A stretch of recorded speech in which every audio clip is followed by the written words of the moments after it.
Bienvenida, bienvenido a esta exploración.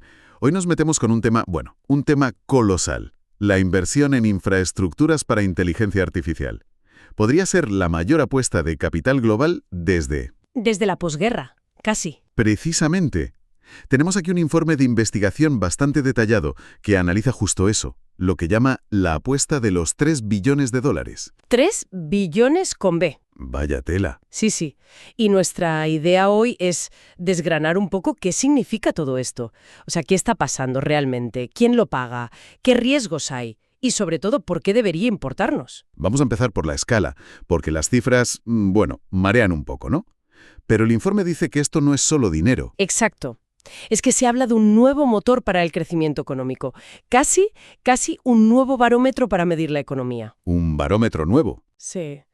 Y lo más curioso o lo más llamativo es que según este análisis, el gran límite ya no es el dinero, ni siquiera los chips más avanzados. Ah, ¿no? Entonces, ¿qué es? Pues algo mucho más físico, la capacidad de la red eléctrica, Hmm, la red terrestre. Y eso, claro, lo cambia todo. de acuerdo, pues vamos a meternos en esa escala. El informe usa palabras como alucinantes. Solo en 2025 calcula que los 4 grandes, Microsoft, Google, Amazon, Meta, Los de siempre, sí. van a invertir juntos entre 350.000 y 400.000 millones de dólares en un solo año. Es una barbaridad. Y si miras la proyección acumulada, es todavía más impactante. Estamos hablando de casi 3 billones de dólares para 2028. ¿3 billones? Sí, y eso solo en centros de datos para IA. Si le sumas la energía que necesitan, la construcción, pues la cifra se podría ir tranquilamente hasta los 8 billones para 2030. Es una reconversión industrial, vamos. Y además todo muy concentrado en unas pocas empresas, los que llaman los Hyperscale 5. Justo. Microsoft va a la cabeza, muy impulsada por Azure y su famosa alianza con OpenAI. Claro. Google también invierte muchísimo. Un poco a la defensiva, para proteger su negocio de publi, pero también para potenciar Google Cloud, claro. Y Meta. Meta está pisando el acelerador, ¿no? Meta va a saco. Piensan en su superinteligencia personal, el metaverso. Su gasto podría pasar de los 100.000 millones al año muy pronto. Es una locura. Y Amazon, AWS, sigue ahí fuerte. AWS quiere mantener el liderato en la nube, así que también invierte cifras enormes. Y ojo con Oracle, que está entrando con muchísima fuerza. Oracle. Sí, he leído sobre eso. Contratos enormes, ¿verdad? Con OpenAI, por ejemplo. Exacto. Un contrato clave con OpenAI les ha dado un impulso tremendo. Es curioso lo de OpenAI. No construyen tanto ellos directamente, pero parece que son los que marcan el paso. El informe habla de acuerdos por valor de más de 1 billón. Correcto, actúan como un catalizador. Fijan las necesidades y los demás construyen. Y como decíamos, este nivel de gasto ya no es una cosa solo de tecnología. No, claro. El análisis lo ve como la principal fuerza que está empujando la inversión de capital, el CAPEX, en el PIB de Estados Unidos. Supera a otros sectores industriales clásicos. Se ha vuelto un indicador macroeconómico, vamos. Y aquí es donde la cosa se pone interesante. O delicada. ¿Cómo se paga toda esta fiesta? Porque el informe dice que lo de usar el flujo de caja libre, el dinero que les sobra después de operar. Que ya no da. Exacto. El estudio lo llama un punto de inflexión estratégico. Es que la escala de la inversión en IA simplemente desborda lo que generan estas empresas. Tanto. Mira, los números son claros. Calculan que este gasto se comerá casi todo el flujo de caja operativo, el OCF, después de dividendos y recompras, hasta un 94% en 2025 o 2026. Venía del 76% en 2024. ¿El 94%? Sí. Eso deja el flujo de caja libre tiritando, incluso negativo para algunas empresas. Y claro, si no tienes efectivo propio, la solución es endeudarse. El informe habla de una frenesí de endeudamiento. Totalmente. Más de 200.000 millones de dólares en bonos corporativos ligados a IA solo en 2025 en EU. Una pasada. 200.000 millones en un año. Y espera, que en solo 2 meses, septiembre y octubre, fueron 75.000 millones, más del doble de la media anual del sector de la última década. Meta, por ejemplo, 30.000 millones en bonos en una semana. Oracle planea pedir 25.000 millones al año. Va a duplicar su deuda. Pero no serán préstamos normales y corrientes, imagino. El informe menciona estructuras complejas. Claro, no. Se usa mucho el crédito privado, titulizaciones, donde la garantía son los propios centros de datos, y las famosas joint ventures, las empresas conjuntas. Ah, las JVs. ¿Para qué? Bueno, a veces permiten sacar la deuda del balance principal de la matriz. Más ingeniería financiera. Meta tiene una, Hyperion, que funciona así. Es todo muy sofisticado. Esto crea una especie de, no sé, economía circular de la IA. Todo muy conectado. Nvidia invierte en OpenAI. OpenAI firma con Oracle y Microsoft. Oracle pide prestado para comprar chips a Nvidia. ¿No es un poco peligroso? Sin duda lo es. Las líneas se difuminan. Eres inversor, cliente, competidor, todo a la vez. El riesgo sistémico aumenta, claro. ¿Qué pasaría si uno falla? Pues imagínate, si un jugador clave como OpenAI, que tiene unas previsiones de ingresos mucho menores que sus compromisos de gasto en infraestructura, si tuviera problemas, un socio como Oracle, que según el informe tiene una deuda 6 veces su capital, podría verse en apuros, con mucha deuda y unos activos muy específicos. Es una red muy apalancada, sí. Y mientras aquí hablamos de billones y finanzas, todo esto se traduce en cosas físicas. Proyectos enormes, ¿no? Fábricas de IA. Exacto. A escala de gigavatios. Un gigavatio es una barbaridad de potencia, como una central nuclear grande. Gigavatios. Hablemos del proyecto estrella, Stargate. Hubo lío al principio con otro nombre, pero el actual Stargate LLC es una JV independiente. Planean invertir 500.000 millones en 4 años. Medio billón. ¿Quién está metido ahí? Suena a consorcio internacional. Y lo es. SoftBank, OpenAI, Oracle, MGX de Abu Dhabi, como financiadores iniciales. SoftBank lleva la parte financiera principal, OpenAI la operativa. Y luego los socios tecnológicos, ARM, Microsoft, Nvidia, Oracle o OpenAI. Vaya elenco. Y está en marcha. Hubo rumores de retrasos. Sí, hubo rumores, pero parece que tira para adelante. Tienen un campus principal en Texas ya operativo y planean expandirse a otros 5 sitios. Sumarían casi 7 gigavatios y más de 400.000 millones comprometidos. Casi nada. Y Meta tampoco se corta. 600.000 millones en Estados Unidos. Eso dicen, sí. Unos 200.000 millones al año hasta 2028. Su proyecto estrella Luisiana es gigantesco. El coste podría llegar a 50.000 millones. Y usan esas JVs con constructoras y fondos para financiarlo. ¿Y Google? También a lo grande. Google también, claro. Expansión global. India, Europa, EU. Pero además tienen su apuesta experimental, esa más de futuro. Ah, el proyecto Suncatcher. Centros de datos en el espacio. Eso suena a película. Bueno, es investigación por ahora. Pero la idea es potente, superar los límites de energía en la Tierra usando energía solar en órbita, que es mucho más eficiente. Curioso. Mientras Amazon y Microsoft siguen un camino más tradicional, quizá. Más tradicional, pero igualmente masivo, ¿eh? Decenas de miles de millones en nuevos centros por todo el mundo. No se quedan atrás, ni mucho menos. Todo esto tiene, evidentemente, una dimensión geopolítica clara, la carrera Estados Unidos-China. Pero el informe menciona una paradoja. ¿A qué se refiere? Se refiere a que según que mires, el líder cambia. Estados Unidos domina de forma aplastante la inversión privada en IA, casi 12 veces más que China en 2024. Y también lidera en los modelos más punteros, los modelos frontera. Vale. Y tiene la mayoría de superordenadores para allá, los hubs de datos, domina la innovación, digamos. Exacto. Pero entonces, ¿por qué algunos análisis ponen a China por delante en preparación de infraestructura? Pues por cómo miden. Hay un índice que cita el informe, el FDNTV, que valora mucho otras cosas. La cohesión de la estrategia nacional, la eficacia del gobierno, tener recursos como agua y energía. Ah, vale. Premia la planificación centralizada a largo plazo de China y penaliza un poco el enfoque de Estados Unidos, que es más fragmentado, más liderado por empresas privadas. Entiendo. Entonces, ¿China destacaría más en la capacidad de desplegar a gran escala, de forma coordinada por el Estado? Justo. China está metida en lo que llaman una revolución de la infraestructura IA a nivel nacional.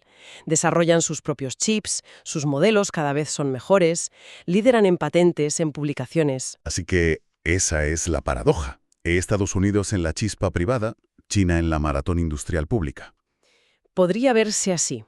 Y la debilidad de Estados Unidos, según esta visión, es esa dependencia del sector privado para solucionar problemas físicos enormes como la energía, sin un plan nacional claro, algo que China sí parece tener. Y hay otros actores en el mapa, aparte de estos dos gigantes. Sí, claro. Singapur despunta como un imán para la inversión en IA en Asia. En América Latina, Brasil y México crecen bastante. México, además, se beneficia del nearshoring.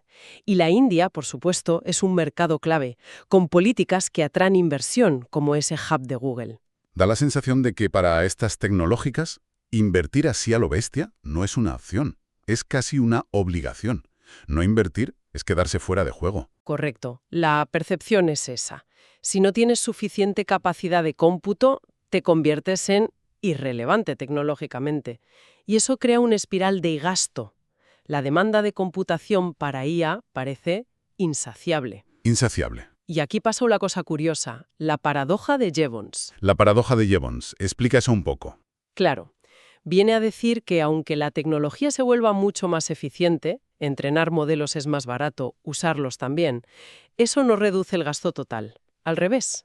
¿Cómo que al revés? Porque al ser más barato usar la IA, se pueden hacer muchísimas cosas nuevas que antes eran impensables.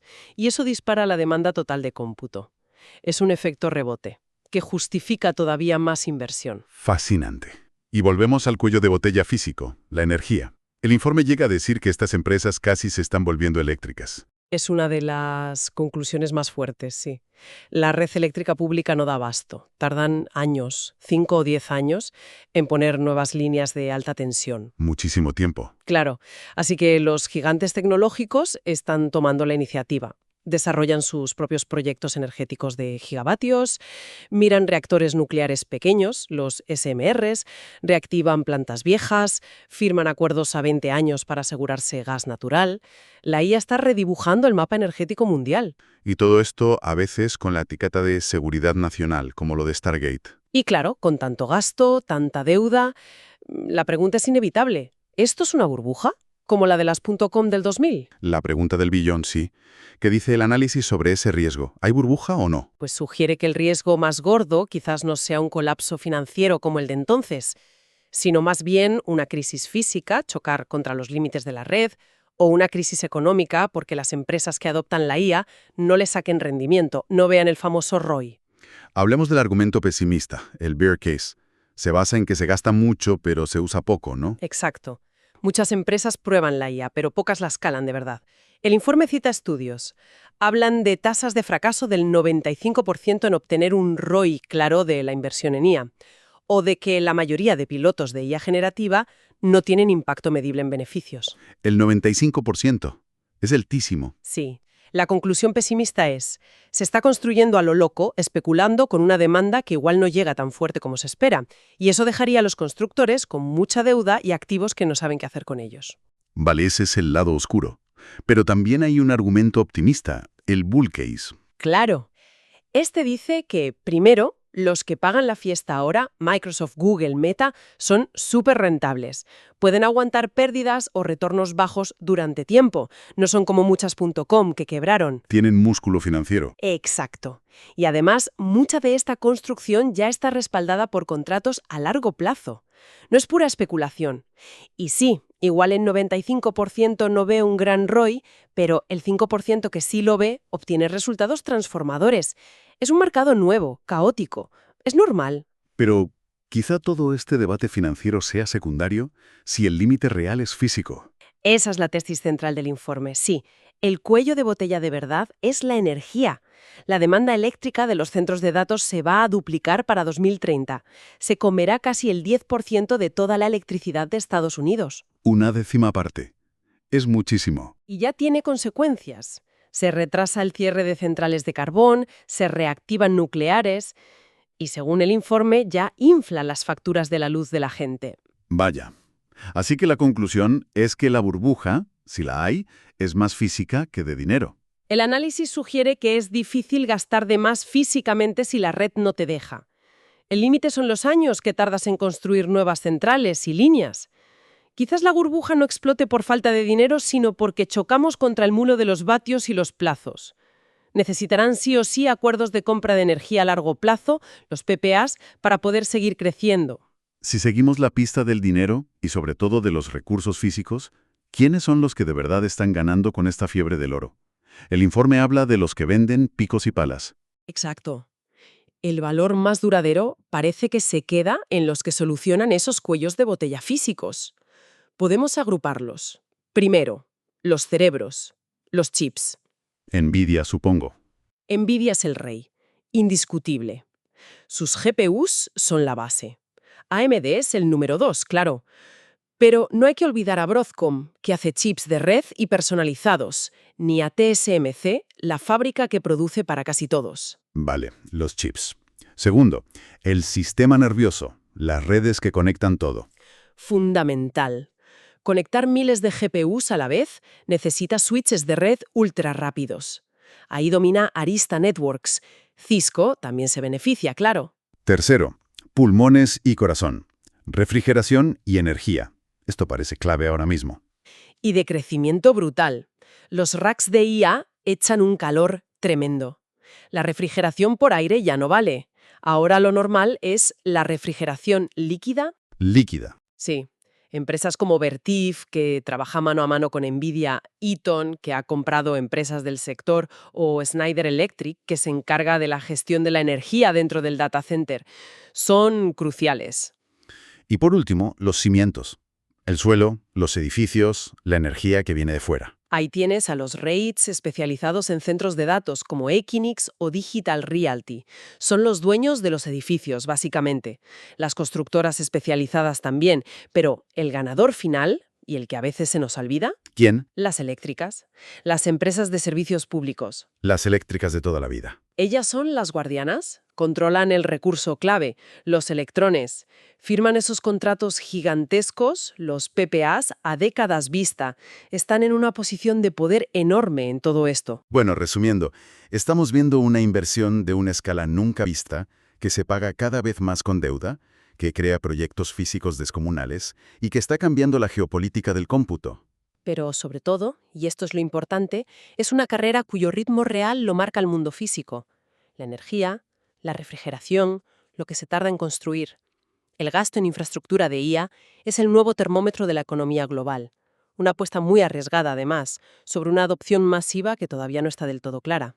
Y mientras tanto, los que venden los picos y palas físicos, sobre todo los que controlan la energía, parecen los que tienen la partida más asegurada en esta revolución. Lo que nos deja con una pregunta final un poco para pensar. Si el cuello de botella es físico, energía, agua, terreno, tiempo, y arreglarlo necesita una colaboración público-privada masiva, ¿qué nuevas formas de alianza o quizás de conflicto vamos a ver entre las tecnológicas, los gobiernos y las eléctricas, todos luchando por controlar esos recursos físicos esenciales? Un tema para seguir muy de cerca, sin duda. Y con esa reflexión para el futuro, cerramos esta inmersión profunda de hoy. Gracias por acompañarnos. Esperamos que este análisis detallado haya servido para arrojar algo de luz sobre esta transformación tan compleja. Hasta la próxima.